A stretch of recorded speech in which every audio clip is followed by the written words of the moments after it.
कि माझी तेरी कश्ती के तलबदार बहुत हैं, कुछ इस पार कुछ उस पार बहुत हैं, और जिस शहर में खोली है तूने शीशे की दुकान, उस शहर में पत्थर के भी खरीदार बहुत हैं। तो हेलो दोस्तों, कैसे हैं आप सभी। आपके अपने YouTube channel Pradeep sir academy में एक बार फिर आपका स्वागत है। तो आज हम बात करने वाले हैं प्रतिशत पर। तो जैसे कि आप अभी देख लीजिए, बहुत से आसान क्वेश्चन हम आसान ट्रिक से हम बताने वाले हैं। तो कृपया अभी जो चैनल पर नए हो वो प्लीज़ चैनल को सब्सक्राइब जरूर कर लें और आगे वीडियो को शेयर जरूर कर दें।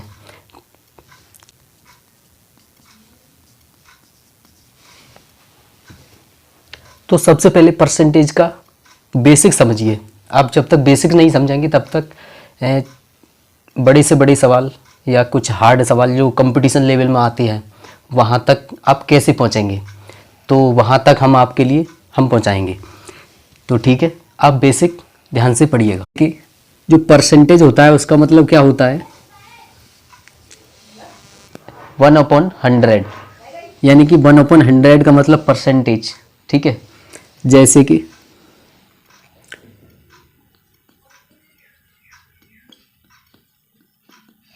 100 का 10% निकालेंगे तो 100 का 10% कैसे निकलेगा।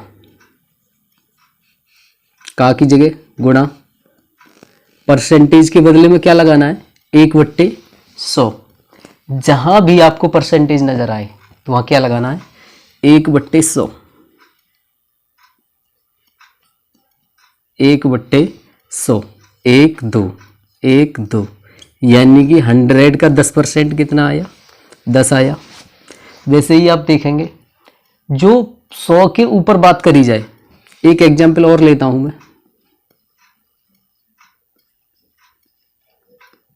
100 का 60% ये निकालेंगे हम। परसेंटेज के बदले में 100 आ जाएंगे नीचे। 1 2 1 2 10 6 60, यानी कि कितना आया 100 का 60% 60 आ रहा है, 100 का 10% 10 आ रहा है, यानी कि 100 का कितने भी परसेंट आप निकालोगे उतना ही आएगा। यही एक परसेंटेज है। किसी चीज को 100 पर देखना ही प्रतिशत है। आप समझ रहे हैं ना, किसी भी चीज को। अब जैसे यहां देखेंगे 100 का 3.5% निकालिए। 100 का 3.5% कितना आएगा। परसेंट का मतलब 100, 100 से 100 कटेंगे कितना आया 3.5 ही आया ना। कोई भी चीज अपने आप में 100% होती है, लेकिन किसी चीज को 100 पर देखना यही प्रतिशत है। अब जैसे चलो हम बताने वाले हैं, जैसे किसी के मार्क्स 600 में से 490 आए तो वो परसेंटेज कैसे निकालेंगे, उसके कितने परसेंट आया। तो दोस्तों जैसे कि यहाँ देखिए, एक पूर्णांक है 600 और उसमें से कितने अंक प्राप्त किए एक व्यक्ति ने, यानी एक स्टूडेंट ने 490 अंक प्राप्त किए।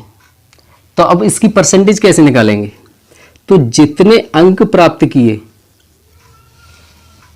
490, कितने में से, बस ये पता करना है कितने में से प्राप्त किए 600 में से, और परसेंटेज निकालने के लिए 100 का मल्टीप्लाई करेंगे। तो बस कैलकुलेशन कर लीजिए, 0 से 0 कट जाएंगे।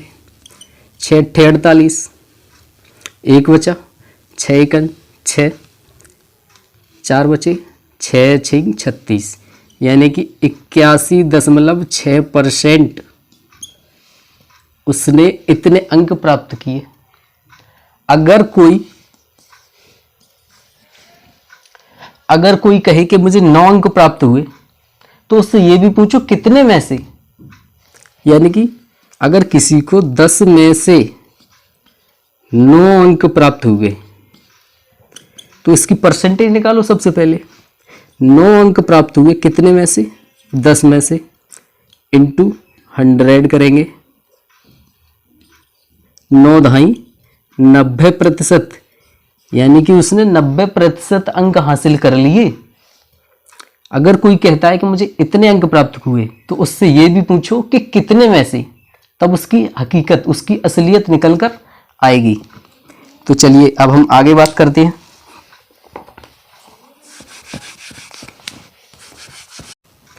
तो आइए देखिए, हमने यहाँ 2 क्वेश्चन लिखे हैं। एक है 4 5 का कितने प्रतिशत है और दूसरा क्वेश्चन है 5 4 का कितने प्रतिशत है। इन दोनों में देखेंगे कितना अंतर है। बहुत अंतर है। जैसे कि पहला क्वेश्चन है, पहला क्वेश्चन सॉल्व करेंगे। 4 5 का किसकी बात कर रहा है? ये बात किसकी कर रहा है? 4 की बात कर रहा है ये, ठीक है। कितने का, जिसके पीछे का लगा है उसको नीचे ले जाओ।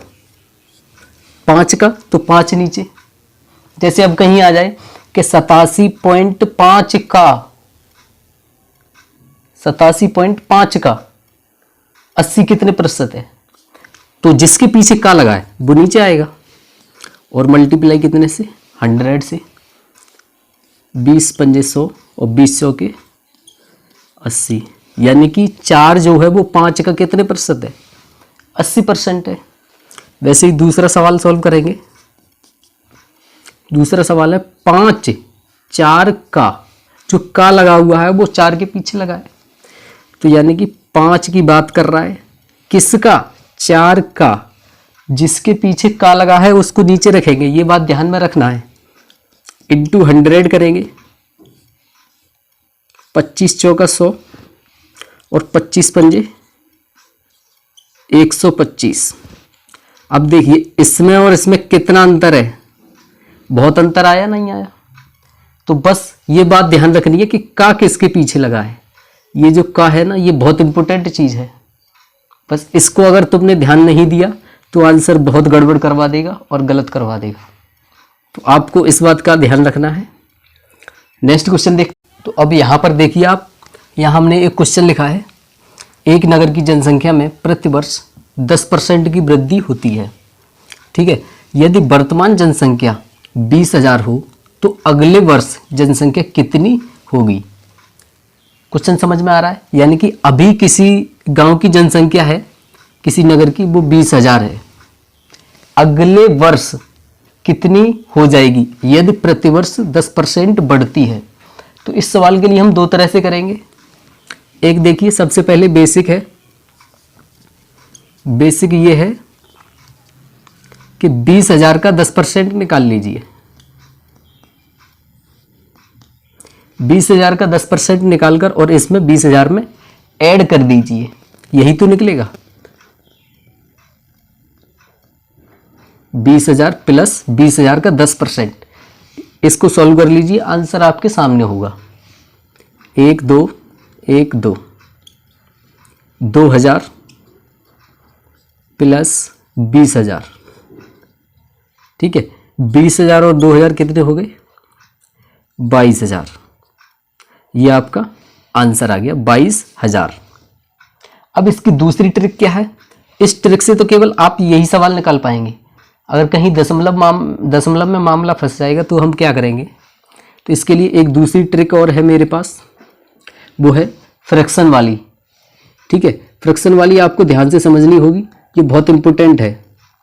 10%, परसेंट का मतलब हम आपको पहले ही बता चुके हैं शुरुआत में कि परसेंट का मतलब 1/100, 10 दहाई 100, यानी कि 10% की जो परसेंटेज फ्रैक्शन बनी वो 1/10 बनी, 1/10।